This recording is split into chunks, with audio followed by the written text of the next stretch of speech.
साथियों, सबको ओम शांति। जैसा कि आज 18 फरवरी 2023 है, आज महाशिवरात्रि का पर्व है। तो आइए हम आपको ले चलते हैं महाशिवरात्रि पर्व में, जहां मैं अपनी सहेली पूनम शुक्ला के घर में, जो कि जिसने कि एक आश्रम का रूप ले लिया है। ये हम आ गए शिव शंकरपुरम में और ये पूरे घर को कितने खूबसूरती के साथ सजाया है। और चलिए अंदर चलते हैं।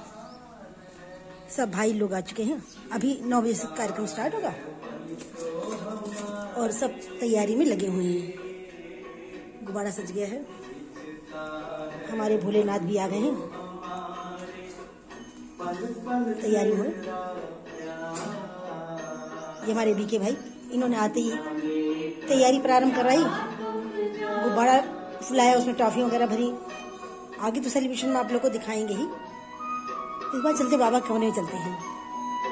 ये कितना प्यारा है हमारे शिव बाबा कमरा, और इसका मधुर संगीत मन को अत्यंत मोहित कर लेता है।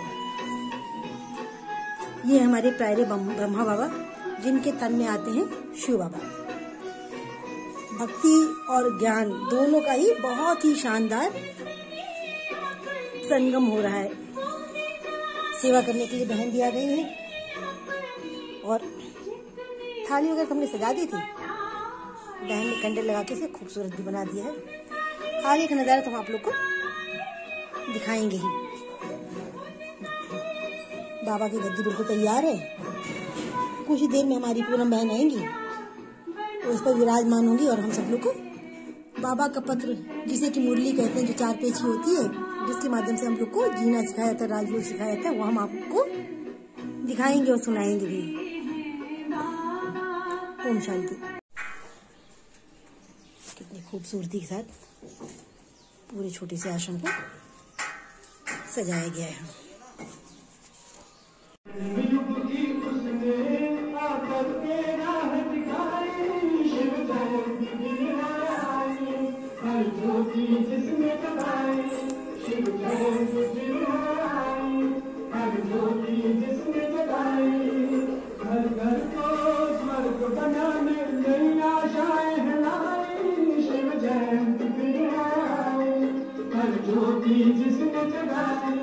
शिव जयंती फिर आई, हर ज्योति जिसने जगाई।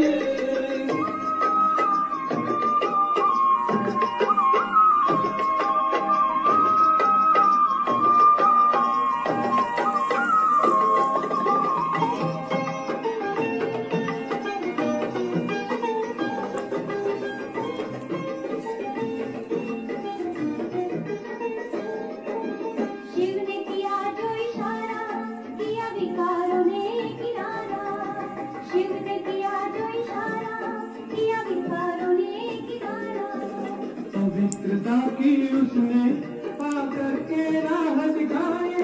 शिव जयंती फिर है आई, हर ज्योति जिसने जगाई। घर घर को स्वर्ग बनाने नई आशाएं जगाई। शिव जयंती फिर है आई, हर ज्योति जिसने जगाई। शिव जयंती फिर है आई, हर ज्योति जिसने जगाई। आएगा गहराया शिव का झंडा, स्वर्ग में आएगा।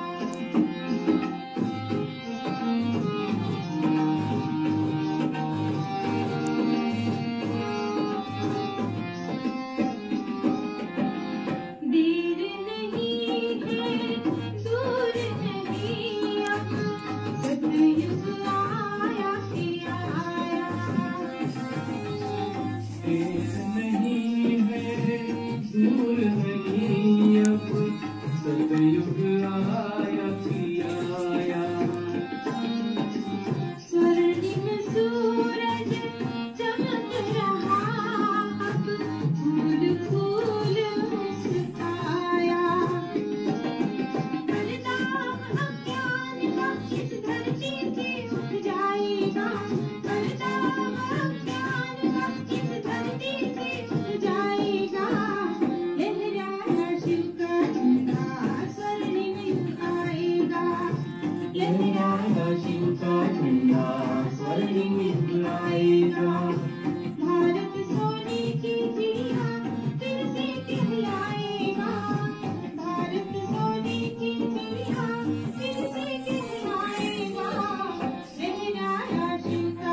समझती हूँ भारत का कोई गांव भी ऐसा नहीं होगा जहाँ परमात्मा शिव का ये दिव्य जन्मोत्सव मनाया न जाता है।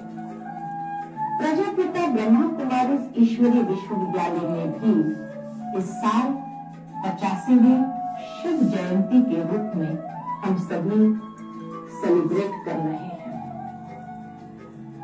शास्त्रों के अनुसार अगर देखा जाए तो शास्त्र में 3 कथाएं हैं। प्रथम कथा है कि जिसमें दिखाया कि एक शिकारी शिकार करने निकला था, परंतु सारा दिन उसे कोई शिकार प्राप्त नहीं हुआ। अंधकार होने को आया था और तभी उसको एक हिरण दिखाई दिया। उस हिरण का पीछा करते हुए जैसे ही उसको मारने जा रहा था कि हिरण ने आकर शिकारी से कहा, ए शिकारी, मैं अपने बच्चों से मिलकर आती हूँ, उसके बाद तुम मेरा शिकार कर लेना। शिकारी ने कहा, मैं कैसे विश्वास करूं तुम्हारा? कहा कि मैं सही कह रही हूँ, मेरे बच्चे घर में अकेले होंगे, इंतजार कर रहे होंगे, मैं उनसे छुट्टी लेकर आती हूँ। अब रात्रि का समय था तो शिकारी क्या करता है? सोचा जंगल है, जंगली जानवर होंगे, वो एक पेड़ पर चढ़ गया और वो पेड़ था बेल पत्र का पेड़।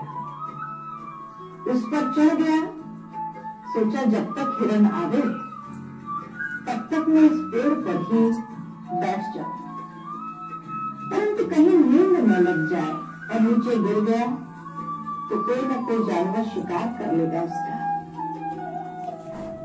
तो खुद जागरूक रहने के लिए उसने बेल पत्र के पत्ते तोड़ना आरंभ किया और पत्ते नीचे डालता गया।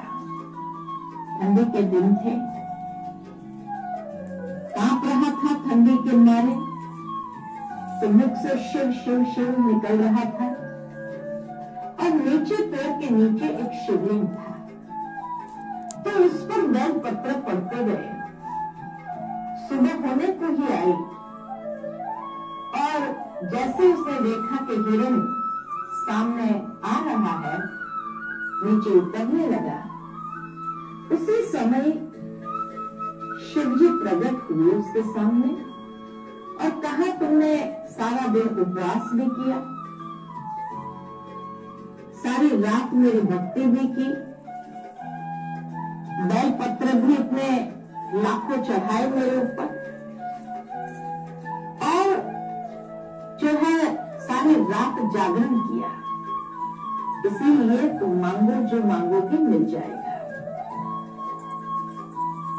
कहा जाता है कि शिव जी इतने भोले हैं कि शिकारी ने कई उस उद्देश्य से न तो जागरण किया था, न उपवास किया था, न बेल पत्र डाले थे, परंतु भोलेनाथ अनजानेपन में भी किए गए कर्म को सहज स्वीकार करके प्रसन्न होकर के वरदान दे देते हैं। ये एक कथा है कि कैसे शिवजी प्रकट हुए और भक्तों की भावना को पूर्ण करते हैं। साथ ही साथ दूसरी कथा शास्त्र में ये आती है कि शिव जयंती माना शिव पार्वती का विवाह। अब जयंती के समय विवाह हो, ये कुछ सही नहीं लगता है, परंतु फिर भी भक्त उस बात को बहुत ही धूमधाम से मनाते हैं कि शिव पार्वती का विवाह हुआ था इस दिन। और तीसरी कथा ये है कि जब समुद्र मंथन हुआ देवासुर के बीच में, और उसमें सबसे पहले जब हलाहल निकलता है, देवताएं बेहोश होने लगे, जब बहुत कम देवताएं बच गए, तब कहा जाता कि सभी ने शिव जी को पुकारा और शिव जी प्रकट होकर के सारा हलाहल अपने कंठ में समा लेते हैं। तो इसको भी शिवरात्रि पर जोड़ दिया गया है। तो यही वो दिन है जब शिव जी ने हलाहल को स्वीकार किया था। तो उनका कितना मान होता है? क्यों होता है उनका मान? पवित्र रहते हैं, क्योंकि वो पवित्र रहते हैं। कन्या जब तक विवाह नहीं होता तो पूजी जाती है, उसकी बहुत पूजन होता है। जैसे ही उसने विवाह किया वो सबके चरण छूने लगते हैं, तो वो पतित हो जाती है, तभी तो छूती है सबके पैर। तो इस समय भगवान आया है हमको 5 विकारों से छुड़ाने के लिए। गृहस्थ व्यवहार में रहते हुए माया को जीतना तो बड़ा मुश्किल है। समझते हैं ऐसा उस्ताद तो मिल ना सके। सन्यासी भी घर बार छोड़ने बगैर पवित्र रह नहीं सकते। तो बाप इस माया पर जीत पाने की युक्ति बताते हैं। कैसे बताते हैं? क्या करना है? हमें श्रीमत पे चलना है, अपने को आत्मा समझ परमात्मा को याद करना है। जब आत्मा को अपने को आत्मा समझेंगे तो देहवान शरीर का वाणी भूल जाएगा। तब हम भगत से ज्ञानी बनते हैं। इसको ही भारत का प्राचीन ज्ञान और योग कहा जाता है, जिसको दुनिया वाले ढूंढते घूम रहे हैं। प्राचीन योग विदेशों से भी आते हैं लोग भारत में प्राचीन योग सीखने हैं। तो वो प्राचीन योग कौन सा है वो नहीं जानते, लेकिन अब पता चला वो प्राचीन योग यही है। बाप समझाते हैं ये ज्ञान प्रायः लोप हो जाता है और ये देवता धर्म भी लोप हो जाता है। ये ज्ञान क्यों लोप हो जाता है? क्योंकि इसके बाद तो दुनिया का विनाश हो जाएगा। तो ये सारे मुरली ज्ञान सब कुछ विनाश हो जाएगा। वहाँ पे नया जन्म होगा, तो वहाँ तो ये ज्ञान नहीं रहेगा, लेकिन तालंत मिलेगी, है ना। तो ड्रामा में ही ऐसा है, जब प्रायः लोप हो जाए, सृष्टि दुखी हो, तब तो भगवान आकर फिर स्थापन करें। और मान लो सतयुग में हम आ जाएं और हमें याद हो कि हम दुख से आए हैं, फिर से हमको दुख में जाना है, तो क्या हम सुख की भाषण कर पाएंगे? नहीं कर पाएंगे। इसलिए सब कुछ भूल जाता है। मान लो हमारा पिछला जन्म जो था हमें याद हो और ये जन्म भी याद हो, तो हम सुखी रह पाएंगे? नहीं रह पाएंगे, और तो दुख बढ़ जाएंगे। हाँ, और दुख बढ़ जाएंगे। यह भी कोई को पता नहीं है कि कलयुग की आयु कब पूरी होती है। तुम ही बाप को और इस ड्रामा के आदि मध्य अंत को जानते हो। कहता है कि अपने आप को अर्पण कर दो।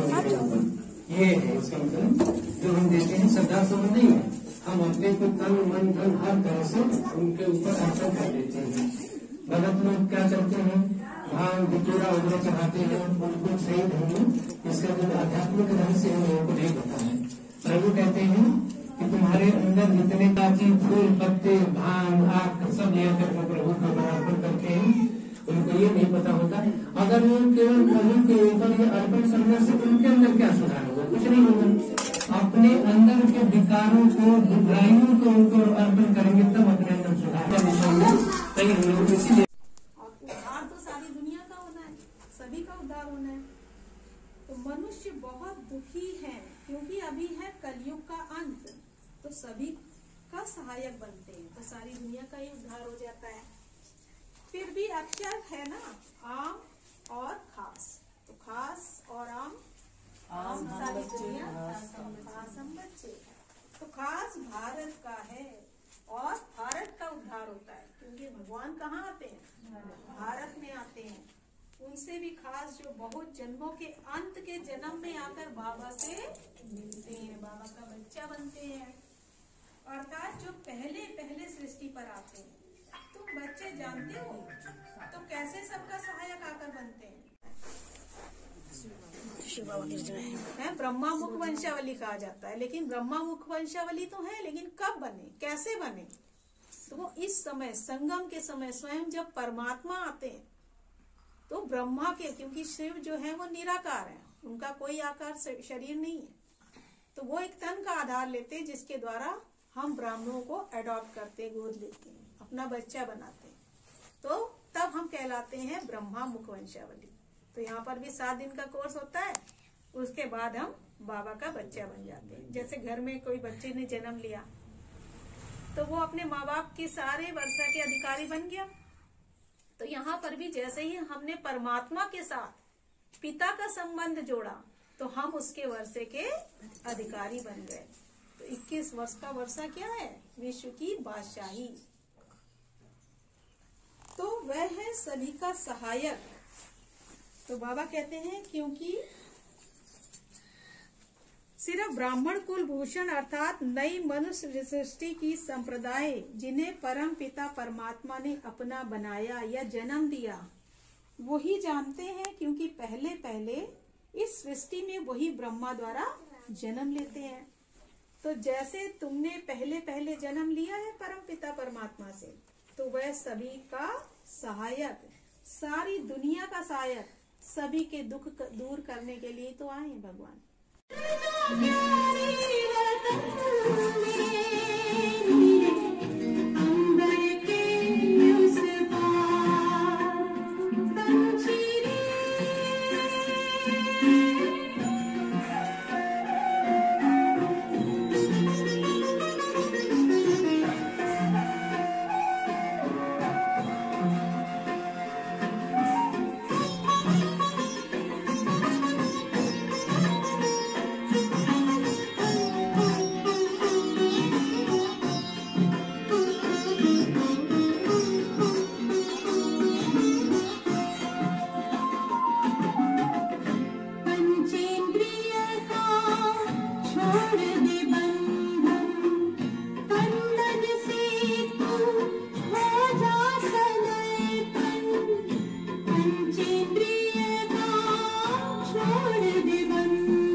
तू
हैप्पी बर्थडे टू यू, तेरा जन्मदिन आया, हैप्पी बर्थडे टू यू।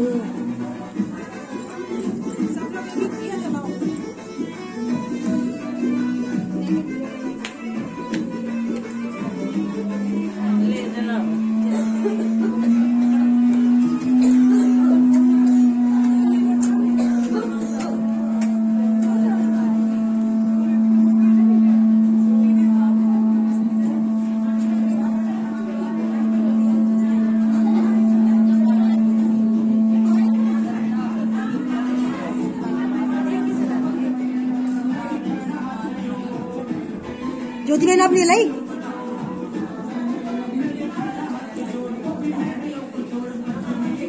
भाई जी को भी बुला लो, भैया आ जाइए। पूनम, पूनम मैन आप भी जलाएं।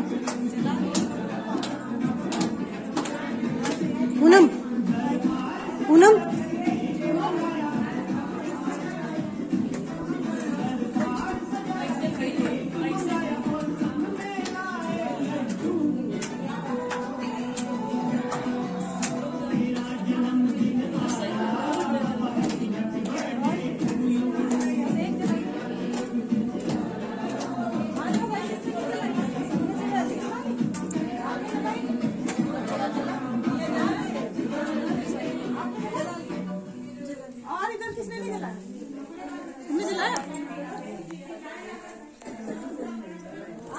हम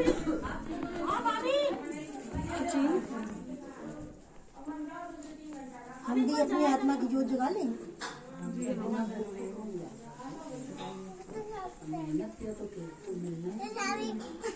बार बार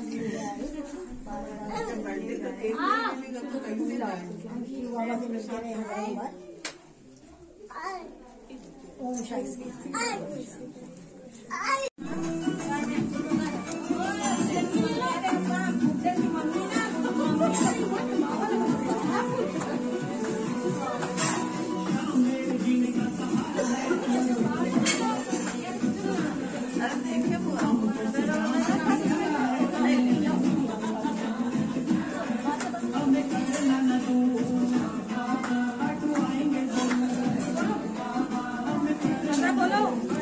ओम शांति।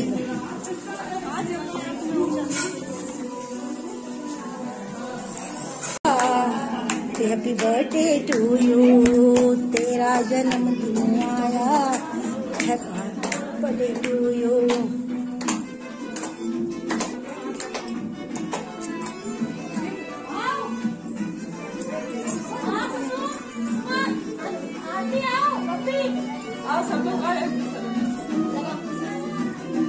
आइए भाई जी।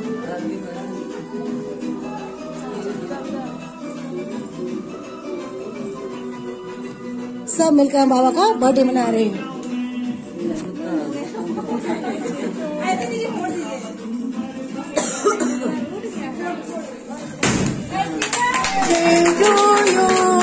Happy birthday to you.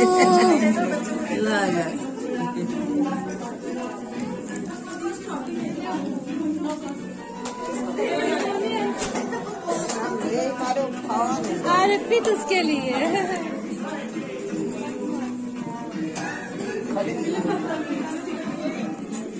अनादि है, शिव अनंत है, जीवन मधुबन शिव बसंत है।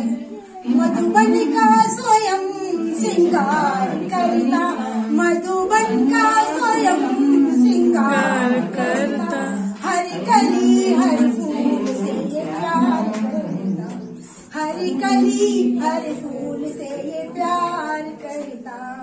शिव अनादि है, शिव अनंत है, जीवन मधुबन शिव बसंत है। जीवन मधुबन शिव बसंत है।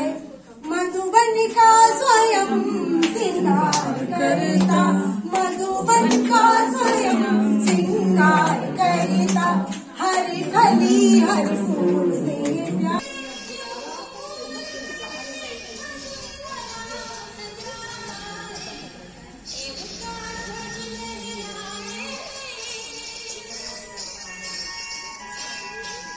बोल दो बेटा।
हैप्पी बर्थडे टू यू, तेरा जन्मदिन आया।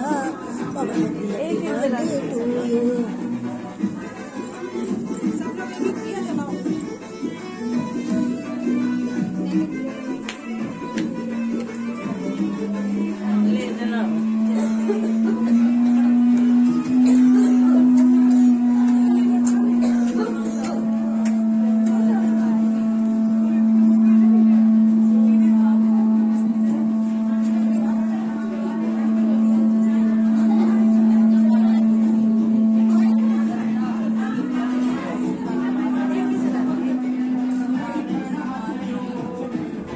ज्योति बहन आपने लाई?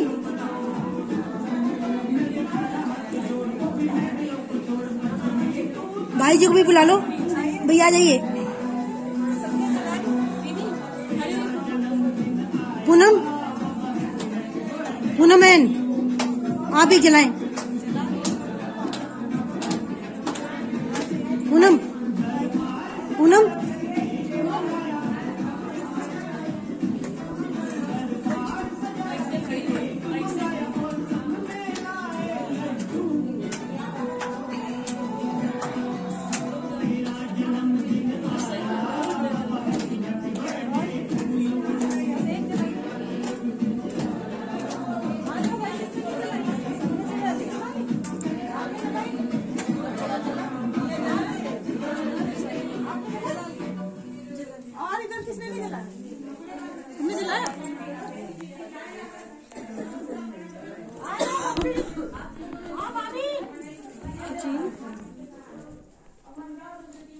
हम भी अपनी आत्मा की जोत जगा लें।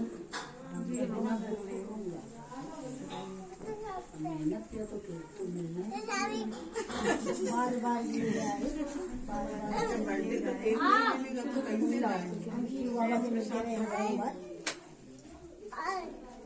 ओम शांति।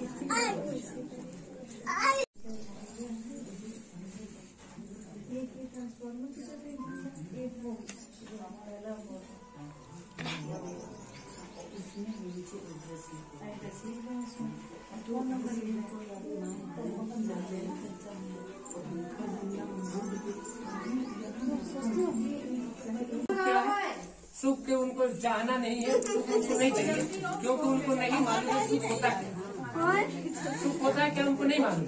वो कहते हैं सुख चाहिए, अभी सुबह में सुख है, दोपहर, लेकिन एक सुख ऐसा है बाहर बैठे मंदिर जहाँ केवल सुख ही सुख है, चश्मा और डायरी इसके बारे में कोई चर्चा ही नहीं है, सुख क्या होता है सभी के नहीं। अभी कितने जन्मों से हम लोग सत्यनारायण की कथा सुनते आ रहे थे। ये सत्यनारायण कथा का ही एक पाठ है। सत्यनारायण की कथा ऐसा नहीं जो सुनने के लिए गए थे, आपको पंडित जी जो है आपको 1 घंटे में सत्यनारायण की कथा सुना देंगे। उसमें तो केवल कथा का महत्व बताया गया है कि सत्यनारायण की कथा सुनने से पुरुष जो है नर से नारायण बन जाएगा, औरत जो है नारी से लक्ष्मी बन जाएगी। क्या 1 घंटे का कथा सुन लेने से, खाली कथा सुन लेने से, कथा नहीं है उसमें सत्यनारायण भगवान तो है ही नहीं, कथा नहीं है। और कथा अगर कथा भी होगी तो वो पंडित जी के घंटे बाद सत्यनारायण की कथा सुना। ये कथा बाबा कब से सुना रहे? 1936 से सत्यनारायण की कथा चल रही है, ये चल रही है, अभी खत्म भी नहीं समझे के लिए। क्योंकि आप इतनी सत्यनारायण की कथा सस्ती थोड़ी है कि आप सुना दो और जो है नर से नारायण बन जाए। बोलते हैं शंकर ने पार्वती को कथा सुनाया, शंकर ने पार्वती को सुनाया, तीजरी की कथा सुनते हैं, समझे कि नहीं। ये बहुत सारी वही तो कथा है। इस कथा को समझना है कि सुना कौन रहा है। परमात्मा जो है आत्मा को कथा सुनाते हैं, ये समझना है। हम लोग अभी जो है सुनते रहे। कहता है कि अपने आप को अर्पण करना, ये है इसका मतलब। जो हम देते हैं श्रद्धा सब नहीं है, हम अपने को तन मन धन हर तरह से उनके ऊपर अर्पण कर देते हैं। भगत लोग क्या करते हैं, भांग बिचूरा वगैरह चढ़ाते हैं, उनको सही ढंग इसका जो आध्यात्मिक रहस्य है लोगों को नहीं पता है। प्रभु कहते हैं कि तुम्हारे अंदर जितने काची फूल पत्ते भांग आग सब लेकर प्रभु का अर्पण करते हैं, उनको ये नहीं पता होता। अगर वो केवल प्रभु के ऊपर ये अर्पण करने से उनके अंदर क्या सुधार होगा? कुछ नहीं होगा। अपने अंदर के विकारों को, बुराइयों को उनको अर्पण करेंगे तब अपने अंदर सुधार कहीं हम लोग इसीलिए। ओम शांति। ओम शांति। आज बाबा के मधुर महावाणी है। माइक उनके पास सुनाई पड़ रही है आवाज पीछे तक? नीलम मैम। ओम शांति। ओम शांति। आज बाबा की मधुर वाणी है। मीठे बच्चे, तुम्हें शीरखंड होकर रहना है। शीरखंड में कौन रहता है? नारायण। मतभेद में नहीं आना है। कोई भी गंदी आदत है तो इसे छोड़ देना है। किसी को भी दुख नहीं देना है। प्रश्न बाबा ने आज पूछा है, जन्म जन्मांतर के लिए ऊंच पद पाने के लिए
मंडल सारा बदल रहा, अब देर न सतयुग होने, पिता का झंडा लहर रहा है।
पूरा